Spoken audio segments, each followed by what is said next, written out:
What is up, guys, and welcome to another episode of the Equestrian Physio on Air. My name is Katie. I am a Canadian physiotherapist, a strength coach, and equestrian. Can you tell I haven't been doing as many podcasts just recently because I am apparently not articulate at the moment. But today I am coming to you from my car, just pulled over to throw my mic on because I thought I'd riff a little bit on hypermobility. I know this is something that a lot of equestrians deal with in one form or another, just, based on the people that I've talked to, the people that I see in clinic and that I work with online, and the people that tend to comment on a lot of my content. And I don't say that in a bad way. I think potentially one of the other reasons why I feel like there's a lot of hypermobile individuals in the equestrian industry is maybe a sampling bias on my end too, where people who tend to have some issues, have some symptoms, tend to engage with my content and engage with me a little bit more. So yeah, there's probably a sampling bias there, where the people who are pain-free, have no injuries, and have no problems probably don't reach out to me very much, and the people who do have a little bit more of those things probably engage with me a little bit more. And the one thing that we know is that having hypermobility unfortunately does predispose you to certain injuries, certain ailments, and certain symptoms. Doesn't mean you're guaranteed to have these things, but it is a little bit of predisposition. So this was inspired a little bit too on a conversation that I had with a client yesterday and some of the topics that we were talking about. So I wanted to bring it to you guys and just riff a little bit while I'm driving here. So on that note, without further ado, let's roll the tape.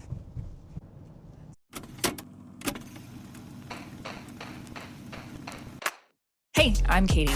I'm a physiotherapist, strength and conditioning coach, and lifelong rider dedicated to helping equestrians build strong, capable, resilient bodies, both in and out of the saddle. This podcast is here to empower riders of all levels with evidence-informed rehab, training, and education. And we're not just here to follow tradition for tradition's sake. We're here to challenge outdated norms and bring critical thinking and curiosity to how we train, ride, and show up.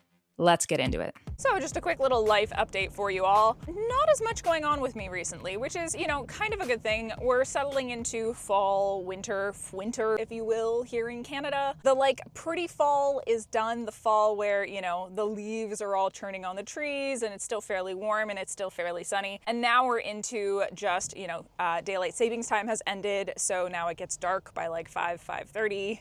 It is gray, it is cold, it is damp, and we are solidly into Canadian autumn.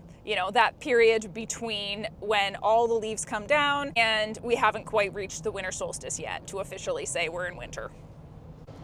So with that though, I did have a little bit of a Friendsgiving recently. So Saturday night, got together with a bunch of university friends, it's not something that we do as often anymore, unfortunately, because we're all in kind of different corners of Ontario. Some of the crew is up in Huntsville, which is like Muskoka, cottage country, and I'm still down in Guelph, which is where all of us went to university, but I just stayed there, apparently. Everyone else decided to move away. Got some other friends in Port Perry, and they were the ones who were hosting, and some other friends that were coming from Toronto too. So it was just everyone was 2.5 hours away, kind of all congregating in one place. Also, some of us have kids. So when there is the opportunity for us to get together, it is really nice and really special. So we had a lovely dinner. It was a little bit of a potluck mishmash of everything. Someone made French onion mac and cheese, which I have never had, but the amount of caramelized onions in those noodles was almost sinful, but it was amazing. It was probably the best mac and cheese I've ever had, especially if you like onions. I did a pumpkin black bean soup that I have done traditionally in the past.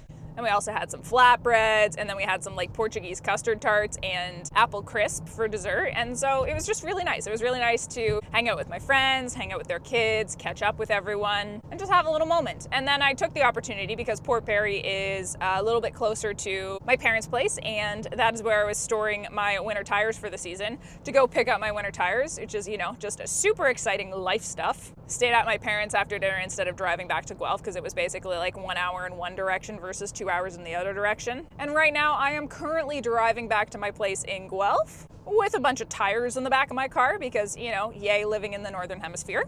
And that's about the excitement. Ooh, I also spent the morning, this is the epitome of, ADHD sometimes, where you kind of have this one plan, or the dangers of if you don't have a plan for your day, you don't have things that you have to get done, you just kind of fall into whatever, breeze seems to float by. And so I ended up falling into this task of designing t-shirts for some reason. I've done a little bit of merch, like mostly for personal use for myself, from a company called Printful, which is basically you upload your designs, you can create kind of an online store, and then they will process and ship orders for you as they come in. So you don't have to have like a bunch of merchandise in stock. It's basically like they will print it and order it based on your designs. And so I've done that a little bit for myself. And then I was like, looking at different t-shirt designs and, the dangers of Canva, where there's a lot of really good base designs that you can just quite easily customize to something that you want. And so I ended up making like a bunch of like graphic t-shirt designs, which I may or may not put up for public consumption. It is a bit of work to kind of create and set up an online store with different options that people like. I would not be doing it as like a profit stream probably. There would probably be almost no markup on the t-shirts, maybe just enough to cover the time it takes me to design and manage the online store. That would be it. But it might be fun. I always think it would be fun to have like merchandise and t-shirts and logos and fun little, quippy sayings of things that combine lifting, training, and riding. Because really that's not a niche that is like publicly out there. If you walk around, the Royal Agricultural Winter Fair, for example, is going on this weekend. If you walk around and there's all the horse people around, you don't have a lot of people that are like wearing things or doing things that symbolize that they both train and ride at the same time. There aren't gyms at horse shows, although I do think that would be something that would be amazing. One of my like life goals, if I ever just, won the lottery and money didn't matter, would be to have just like a mobile gym trailer thing that I could drive around to horse shows and just like have it parked and have it available. And I could like do sessions with people, whether they're like more rehab, physio sessions versus more training sessions. And I would just have like a little, 20-foot trailer that just had all of this equipment in the back and then maybe people could come and just use it. Because a lot of the clients that I work with who do go to, these 4 or 5, sometimes longer shows, or are on the circuit in Florida, on the circuits in other places, they often struggle a lot with consistency in their training during show season, partially because of the hours and the demands of show season. Yes, that is a piece of it, but also accessibility, because when they're living out of a trailer for 4 days straight at a horse show, they don't have the access to the equipment that they would typically use for training. And that's also why in my training app, actually, like the TEP training, I have specific travel workouts that are programmed for people that are like minimal equipment to zero equipment. So it's like all body weight exercises or just like banded, maybe some free weight exercises. It's like you can either use a band or you can use like some dumbbells depending on what you have around. And so those are meant to be like travel options. The other thing too is that in all of the standard workouts that are, programmed in someone's regular program, there are also a lot of different options available in terms of equipment availability. So it's like, okay, yes, the main lift that is programmed might be like a barbell back squat. But if you use the drop-down menu for alternate exercises, there is a banded front squat, there is a dumbbell goblet squat, there is a leg press, there is a hack squat. There is like a lot of different alternates that someone could use depending on what equipment they have. So theoretically, if they had a certain workout programmed, they could go in and they could just pick an alternate for any exercise that they don't have the equipment for and do that. And that would be perfectly sound as an option. But yes, there are other things as well where, just time and scheduling and energy at horse shows does come into play too. Anyway, that's a little bit of a sidebar, but that is one of my wouldn't it be cool if type scenarios. So diving into today's topic, wanted to talk about hypermobility and where that differentiates from things like hypermobility, spectrum disorder, hypermobile Ehlers-Danlos syndrome, how those symptoms tend to affect athletic performance and riders in particular, and where, some of the comments that I get on my posts where people will say, well, I can't do that because I'm hypermobile, or, oh no, I'm just doomed to be in pain because I'm hypermobile, where some of these comments and these things maybe are a little nihilistic in their thinking, because there are a lot of ways where these symptoms can be managed. So first off, just starting with some simple definitions. So hypermobility on its own is not necessarily a disease or a pathology. Hypermobility just means that you have one joint or many joints that go beyond what we would consider a normal range of motion. So for example, I was at my friend's place and her kid was doing like the W sit, where, you know, your butt's on the ground and your knees are together and your heels are apart, like that kind of sit, which, by the way, like that's not necessarily a dangerous way for kids to sit. That's perfectly fine for most kids. It's even perfectly fine for adults, and it's even advantageous for some sports like a hockey goalie for them to have that level of hip mobility. So that would be an individual with what we would probably categorize as hypermobile hips, in that their combined flexion and internal rotation capacity to sit in that W position is bigger than what we typically categorize as normal, which is about 45 degrees of internal rotation. Most people, 45 degrees of internal rotation, beautiful, you are right on that, like in that normal range. A lot of people can get upwards of, you know, 60, 70, 80 degrees of internal rotation. Those are those people who are going to make excellent hockey goalies.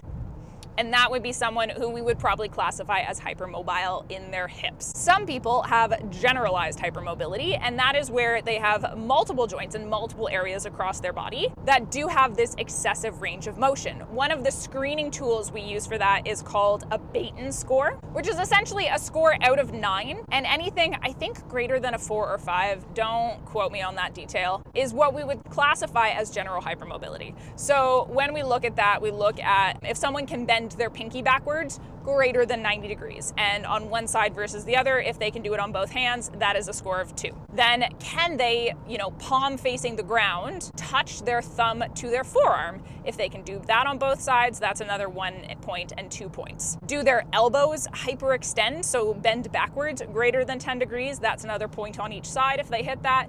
Do their knees hyperextend greater than 10 degrees, that's another point on each side if they can do that. And can they put their hands flat on the floor without letting their knees bend? That would be the 9th point. So really anyone who's in that like 4 to 5 range or greater is probably on that general hypermobility spectrum. Now that is not necessarily a pathology. Like this isn't a diagnosis though. That is just you have the anatomy of a bendier human being than the average human being. But like some human beings are taller and some human beings are shorter and some human beings are wider and some human beings are not. It's just on the spectrum of how human beings can exist. It's not necessarily a problem on its own. But then we start going into what we do classify as more official, you know, quote unquote diagnoses. And this is where, like, as a physiotherapist, I don't diagnose people. I can screen people and I can tell people, hey, you know, you might want to mention these things to your doctor next time you see them, or, oh, these things might be connected. Maybe we bring that up. Maybe we kind of investigate this a little bit more. But I am not the one diagnosing people. I am usually the one that's just helping people kind of understand the overall, you know, how the dots connect in their presentation when they're coming to see me. So then we have hypermobile spectrum disorder, or HSD. And this is where that hypermobility, so your joints being extra bendy or going beyond our normal range of motion, branches into symptomatic issues. So someone who is on that HSD spectrum, and yes, it is a spectrum, it is not a singular disease, they may have issues with joint pain. They may have issues with joint subluxation. So say they have an unstable shoulder that likes to sublux all the time. They may have issues with headaches, for example, if they have instability in their upper neck. So this is someone who is hypermobile, who has that generalized hypermobility and also has symptoms because of that hypermobility. Now, it is more complicated than that if you're going for like an official diagnosis from your doctor, but that's kind of the overall gist. And then kind of one other category that we have is hypermobile Ehlers-Danlos syndrome. So Ehlers-Danlos syndrome is, there's a lot of different variants of, or variations of Ehlers-Danlos syndrome. The hypermobile variation of Ehlers-Danlos syndrome is, it's a specific condition that has very specific diagnostic criteria. And it usually also has like more extreme hypermobile characteristics, potentially. Skin elasticity, delayed healing, like there's a few other things that kind of go into that categorization. It's a bit of a long drawn out process for someone to be diagnosed with hypermobile Ehlers-Danlos syndrome, and it doesn't change management that often because you're still treating the individual symptoms, but having a medical practitioner who understands what hypermobile Ehlers-Danlos syndrome is, understands if you are diagnosed with it, how a lot of your symptoms interplay with each other and can kind of treat you from a more holistic approach. That is, I would say, one of the advantages of being actually diagnosed if you are on that spectrum. And there are also a lot of other like concurrent things that come with being hypermobile. Often, I think the Ehlers-Danlos Society or the EDS Society has a really good visual on this, where there's a lot of different like other areas of symptoms that hypermobile people can experience, like fatigue. High fatigue is something. Again, musculoskeletal sprain, strains, and pain is another common thing that people can experience. Delayed healing, as I mentioned, is something that can be experienced, like easy bruising, stuff like that. Gastrointestinal disorders, especially like IBS type stuff, is something that is very common for hypermobile people to experience. And again, it's not everyone who has hypermobility is going to have gastrointestinal issues, but it is a super common thing that we do see associated. Neurodivergence, and I don't actually know the reason for that. I just know that it is correlated, where a lot of hypermobile people are also on that neurodivergent spectrum of some sort, or neurospicy, as some of my clients like to say, which I much prefer the term neurospicy than neurodivergent. It's just more fun to say. Inflammatory conditions like mast cell activation syndrome is another one that we quite often see associated, or just like different autoimmune conditions. And often, again, like I think the EDS Society has a really nice visual on this, you're going to see different hypermobile people are going to experience some of these different symptoms in different proportions. Like someone might have a very high burden of musculoskeletal joint pain. Someone else who's hypermobile might have zero of that, but they might be very neurospicy, and they might also have gastrointestinal issues. I also, and I don't know the research on this specifically, but I do see, correlation with like endometriosis, things like that. And again, I am going to fully admit that I have a sampling bias because I tend to see the people who are coming to see me for a specific reason. And so my views on what things are correlated are going to be very much skewed by the people who come to see me, because I'm not seeing the people who aren't coming to see me. So yeah, anyway, hypermobility. It's very common. It's a very complicated thing. But that said, it is not something that we necessarily take this kind of like nihilistic, oh, I'm hypermobile, so this is just the way it is approach. Because I'm going to be biased here as well. There is so much we can do to help people who are hypermobile have a better quality of life, have a better time in the saddle, have less pain, all of the above. So, some of the complaints that we have with hypermobile individuals that come to me. One big one is joint and musculoskeletal pain, especially after exercise. And I do not know exactly the reason for this. I imagine it has something to do with the inflammatory response after exercise being disproportionately high for hypermobile people, as well as, again, like delayed healing. But I do find, and again, I don't know the research behind this, I just know kind of anecdotally, hypermobile people have this disproportionate, I think is the right word, response to novel exercise, where if you introduce new exercises, new movements, or exercises that are very high volume, so a lot of repetitions, or exercises that are at a very high intensity and they're not used to it, to a hypermobile people, where the average person who's not hypermobile will experience maybe 1 to 2 days of, muscle soreness, and then they'll recover. Someone who's hypermobile might experience like 4 days, even like up to a week of this disproportionate reaction, this disproportionate muscle soreness to exercise.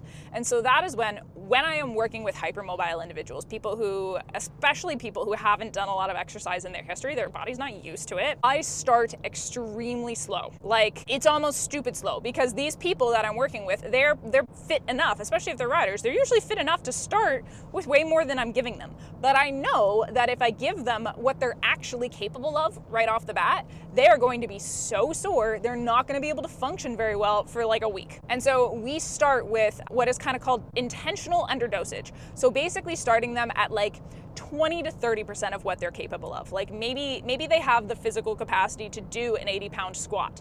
They are strong enough to do that. I'm starting them with like a 20-pound squat, and I'm starting them with like 1 set of 10, because I want to make sure that their body is going to be able to handle that without completely freaking out and having this disproportionate DOMS, so delayed onset muscle soreness reaction. We're starting with that. And then we are repeating the same exercise, so still squats, but maybe we bump that up to 2 sets of 20 pounds, and then maybe 3 sets of 20 pounds, and then 3 sets of 30 pounds. And over the course of like 6, 8, 10 weeks, we will build them up to what they're truly capable of. Maybe doing that 3 sets of 10 reps at 80 pounds. But we are really taking a very, very slow on-ramp to get there, because I want them to be able to function in the in-between. A big reason I think hypermobile people often, and like people in general, like this isn't just to hypermobile people, but why people often like fall off exercise is they go too hard out of the gate. They do what they're actually capable of. They do what is like actually feeling kind of hard for them. And then they have this disproportionate muscle soreness reaction, and then they're sore for a week, and then they can't function for a week, and they're like, well, I'm not doing that again, until, you know, the memory fades and they do it again. So having this really slow on-ramp is beneficial because it allows people to get the repetitions. It allows their body to familiarize with the exercise. It allows their body to learn how to recover from those efforts, and allows them then to build up slowly to the point where they can actually execute what they're capable of, what is going to make them stronger, what is going to move the needle, but not destroy themselves in the process. So, disproportionate muscle soreness and like this, you know, exaggerated reaction to new exercises. That's number one. The way that I solve it, go super slow. The other way that I solve it, do not change your exercises all the time. And this is a soapbox that I have for like a lot of programming that is targeted to women, a lot of programming that is targeted to equestrians, like strength programming is what I'm talking about here, where the selling point seems to be novelty, and it seems to be trying to like destroy yourself a little bit. You'll have these workouts where, or these apps, for example, where you go on and it's just a random collection of videos, and you're like, you know, you're just picking one, and you're like, that looks good. Leg burner, that sounds like a great option for today. And you just randomly do this exercise video. It's probably super low weight, like the person in the video is probably only using like 10, you know, probably less than that, probably like 3 to 5 pound dumbbells. It's probably very high volume where you're doing reps on reps on reps on reps. It's gonna be like, you know, the happy person on the video is gonna be like, okay, we're gonna drop down into the squat, and then we're gonna pulse for the next 5 minutes. And you're just looking at that screen going, wait, actually, that sounds stupid. But you do it because that's what the person on the video is saying. And all of those things is just a recipe for soreness for the average person. It's a recipe for like extra double soreness for the hypermobile person. And so that is traditionally not the way that I recommend really anyone exercise, based on kind of how bodies adapt and how exercise strength training works, but especially hypermobile people. What we want instead is repetition. You want enough repetition with the same exercises that your body can adapt to that exercise, and that you can see progression with that exercise. So if you're doing a goblet squat with the dumbbell held in front of you, you stick with that goblet squat for 4, 6, 8 weeks until you're at a point where you're like, look at that, I'm lifting heavier, or I'm lifting the same with this goblet squat and it's way easier. So I should probably lift heavier with this goblet squat. And you're actually way less sore because your body's learned how to adapt to recovering from a goblet squat. And so that's why, you know, in my programming, in TEP training, what we do is repeat the same workouts for 4-week blocks before we switch to a new block of training, which might have a slightly different goal. It might have a slightly different variation, but we often keep the same core exercises, and we transition those slowly over time. Often the only things that we're training are, or changing from block to block, are the mobility movements that you're doing and or the accessory movements that you're doing. And that's a little bit to introduce enough novelty so that over the course of a year, you have covered all of your bases. So for a lot of equestrian specific programming, for example, we need to have stuff in the front to back plane, the side to side plane, and the rotational plane. But if we covered everything all the time, your workouts would be like 3 hours long. So we stick with kind of core principles, core movements, and we switch up these variants every 4 weeks or so to allow you enough time with a single movement to see progression, for your body to adapt to it and for you to see strength gains from it, but not so much time in a single variant that you lack variability over your entire training program. I hope that makes sense. And that is doubly important for hypermobile people. You need to give your body the chance to adapt to emotion, to adapt to a new movement. And so that's why, like, I will often have hypermobile people stick with the same exercises for even longer. And instead of changing, you know, 3 or 4 exercises between one block and another, we're maybe only changing 1 or 2. So those are kind of my solutions for the disproportionate soreness that a lot of hypermobile individuals experience. The other things that I often get complaints for are body awareness or body positioning, and this makes sense. So the way that our body kind of gets a sense of where it is in space is using little organelles that live in our muscles, our tendons, our ligaments that sense tension. You may remember back to like grade 12 biology class when you learned about like muscle spindle fibers and Golgi tendon organs. If you didn't do grade 12 biology, don't worry about it. They're just these little things that live in your cells and they sense tension, kind of like a crane scale does. And those little receptors sense tension and they send that tension signal to your brain, and your brain uses, where those signals of tension are coming from and how much they're signaling to create a map in your head of where your body is in space. Now, key word is those little things, those little organelles, they sense tension. Hypermobile people famously don't carry as much tension in their joints and their ligaments because their joints and ligaments are stretchier. They have an overproduction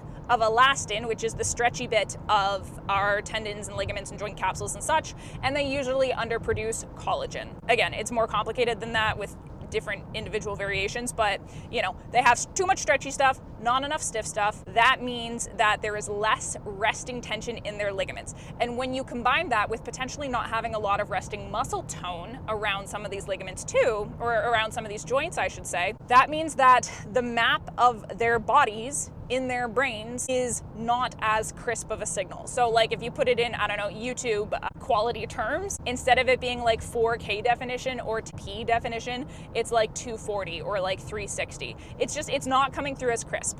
So the signal is there, it's because the tension signals aren't as good, that signal is not as good for the brain. So we have two options there to help with body awareness. And this is where, again, my bias is showing through. Strength training is the thing. Resistance training is the thing that will help change that. Number one is we need to get the brain to listen better to the signals that are actually coming from those little organelles. And that involves practicing having your brain listen for those signals, correct body position when it sees that you're not executing something directly, and then relearn those neural pathways. How do we do that? We repeat movements. So like if you're doing a lunge and you're feeling like a wet noodle doing this lunge where your legs are going all wibbly wobbly, and then you step in front of a mirror and you're like, oh, now I can see what I'm doing, and you're correcting that, your brain is building these new neural pathways to learn like what that feels like, what that movement feels like, where your body is when you're executing and when it feels a certain thing. And so that's refining that map in your head. The other side of it is just muscle tension and muscle strength. Because again, if you don't have a lot of muscle bulk around joints, and on top of that, you don't have a lot of resting tension in your joints, then it's kind of like a double whammy, and your brain's not really getting any information about where your body is in space. But guess what? We can influence how much muscle bulk you have, and we can influence how much resting muscle tension you have, and like the good kind of tension I'm talking about, the kind of a tension that keeps your joint in its socket. And we do that by resistance training, right? If you consistently ask your muscles to work hard, ask your muscles to move weight, ask your muscles to go beyond their comfort zone and have them recover from that, you will get bigger muscles. You will get muscles that have a better resting tone and a healthier resting tone, and that's going to also create a better environment for your brain to get these signals about where your body is in space. And so that is why I am a massive proponent for, all riders, but especially hypermobile riders, to practice resistance training out of the saddle so that they develop a better body awareness. They develop a way to recognize and feel when their joints are in certain positions and when they're engaging certain muscles. And then that will carry over to the saddle where they can more accurately apply their aids, can more accurately put their body where they want it to be. And that's also why, again, I'm gonna get on a soapbox here for a second. Your resistance training, what you do in the gym, does not have to look like riding. Because guess what? You can build these maps, you can build this awareness, you can build that resting muscle tension without having to mimic what something looks like in the saddle, because the awareness of where your body is in space, that will carry over to the saddle without it having to look like being in the saddle. I hope that makes sense. Okay, Problem number 3 that I know a lot of hypermobile people deal with, that is joint pain and or actual joint injury. So joint pain just being like, achiness, soreness, low back pain, shoulder pain, wrist pain, ankle pain, pain basically that's coming from overload of some sort. And then actual joint injury where your body is kind of forced into a position or put in a place or, twisted in some way that it's not necessarily supposed to. And because hypermobile people especially, although anyone could theoretically have this happen to them, they don't have that resting muscle tension, or they don't have that resting tension in the ligaments and tendons around their joints. They can get pulled into positions they're not supposed to be in more easily. Now, how do we fix that? Okay, it's gonna come as no surprise to anyone that my solution is still resistance training. Because again, if we create more muscle bulk around joints, and if we create more resting tension, like again, the good stabilizing kind of tension around joints that are prone to get overloaded, that are prone to sublux, those joints are going to be more resistant to getting pulled in directions that they're not supposed to be pulled in. That's gonna help with those, like single injuries of things just going into places it's not supposed to. And with more of the chronic pain side of things, if we can build up the body's overall capacity and resilience to handle the demands of riding, then it's not going to be the thing that overloads us, and it's not going to be the thing that causes us pain all the time, right? Because, the thing that we have to remember is that the body will only adapt to what we ask of it. And unfortunately, if all we ask of it is, going to work, coming home, and riding a few times a week, that is going to be the max that your body wants to handle. That is going to be all it is willing to give you. Which means that every single ride, every single average week is taking you into that 90 to 100% of what you're willing to handle, what your body is capable of. And when you're always running at 90 to 100%, guess what? Your body's gonna start to complain. It's gonna start to say, yo dude, we're not quite sure if we can handle this, so we're gonna send you some pain signals because you're really revved up there, and we need to scale it back, okay? Right? It's a little bit like if I have a Honda Civic and I'm trying to tow a trailer up a hill. That Honda Civic might be able to tow that trailer, but guess what? It's gonna be running at a very high RPM to do it. And it's maybe not necessarily designed to do that for a long period of time. However, if I upgrade to, an F-150 and decide to tow the trailer up the hill with my F-150, guess what? That F-150 is only using, 30%, 50% of what it's truly capable of to get that trailer up a hill. It has all of this surplus. It is not even breaking a sweat getting that trailer up the hill. So it is much less likely to complain. It's much less likely to blow a gasket. It's much less likely to, burn oil trying to do that. Think of our bodies the same way. If we upgrade ourselves to be F-150s and not Honda Civics, then the average schooling ride that we do is only 30 to 50% of what we're truly capable of. It is not going to be enough to push us into the red. And so we will be able to handle that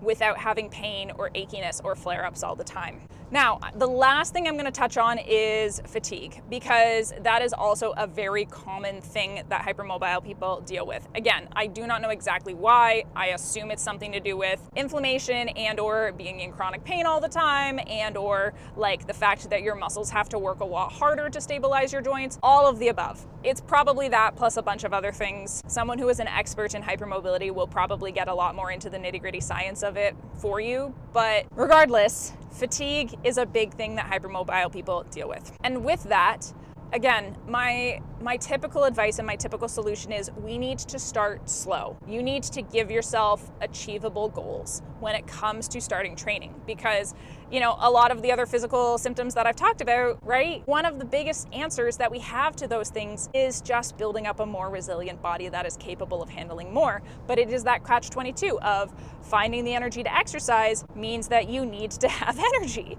And it's very hard when you're dealing with chronic fatigue and chronic pain to find that motivation and to find that energy to get started with exercise. I get that. I understand that. And I understand that it is hard. It is challenging. My typical advice when I am starting to work with someone who is on that hypermobility spectrum and who deals with chronic fatigue, or just deals with chronic fatigue in any kind of chronic condition, like I had another client who had scoliosis and she dealt with a lot of chronic fatigue. We would often have conversations about what is the most that she could commit to on her worst week. right? Picturing your worst week and then thinking through, being realistic with yourself, what is the most you can do on that week? Because that is okay. Setting that as a goal is okay. If literally getting out for a 10-minute walk once a day is all you have capacity for, that is okay. Start there, but don't put off starting something just because you have that little voice in your head that's telling you if you can't commit to an hour workout a day, it's not worth it, right? That all or nothing mindset is one of the biggest things that I find is a barrier, especially with hypermobile people who look at what they quote unquote should be doing, right? That dangerous word, should. Looking at what you should be doing is not the way to get started, because then there's just going to be like this internal guilt that you're not actually accomplishing that. Instead, look at what you are capable of. Look at what is a reasonable goal to set when things are not going well. And that's okay. If that looks like 10-minute walk a day, that is where you start. That is a beautiful thing to add on to what you're already doing. And that will way more easily cascade into, okay, now it's a 20-minute walk a day. Now it's a walk run. Now, you're adding in a third day that has a little bit of some banded weight training or something.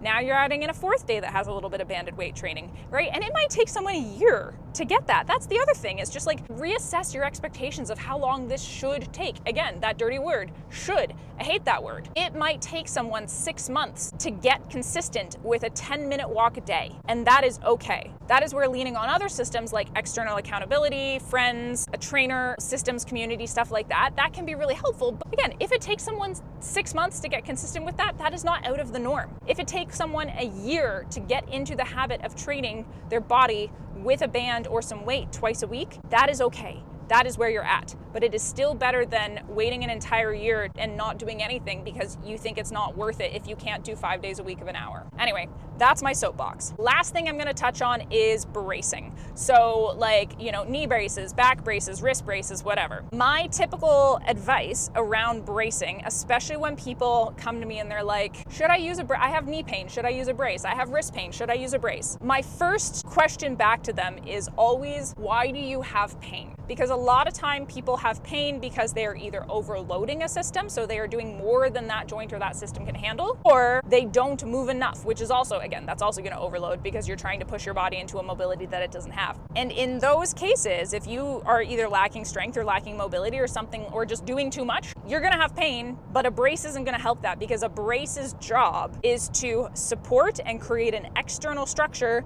to restrict movement and or take the place of, some kind of ligament or some kind of, body part that's not doing its job correctly. Caveat is, if you have pain because a joint is actually unstable. So I'm thinking of, for example, if someone tore their ACL, they no longer have an ACL. If they have knee pain, yes, we do want to get their quads strong. We do want to get them overall more resilient. But if they have knee pain because they don't have an ACL, then a brace that takes the place of their ACL is probably going to help. And this is where we circle back to hypermobile people, where if you are noodly, if you are not doing very well with body awareness or holding your body into a certain position, or you're getting, put into ranges that your body really shouldn't be in on a regular basis, that is where things like tape, like bracing, like those strategies that help artificially and externally restrict joint movement can be helpful. I do think that they're not necessarily permanent solutions, because, one of my mantras is always, we use a brace or we use the tape until we can be the tape, right? So if I'm taping your ankle to try and restrict you from going into too much dorsiflexion, so you just collapse through your ankles every time you land from a jump, and I'm helping to tape you up so that you don't do that, that's great. We're doing that in the meantime while we're strengthening your ankles to bring the muscle strength to a place where it will do that job for you. It's not necessarily meant to be a long-term crutch, but bracing and taping can be really useful in the interim while you're working to get strong, or when you know that there are going to be high level load demands. So say you're going to a show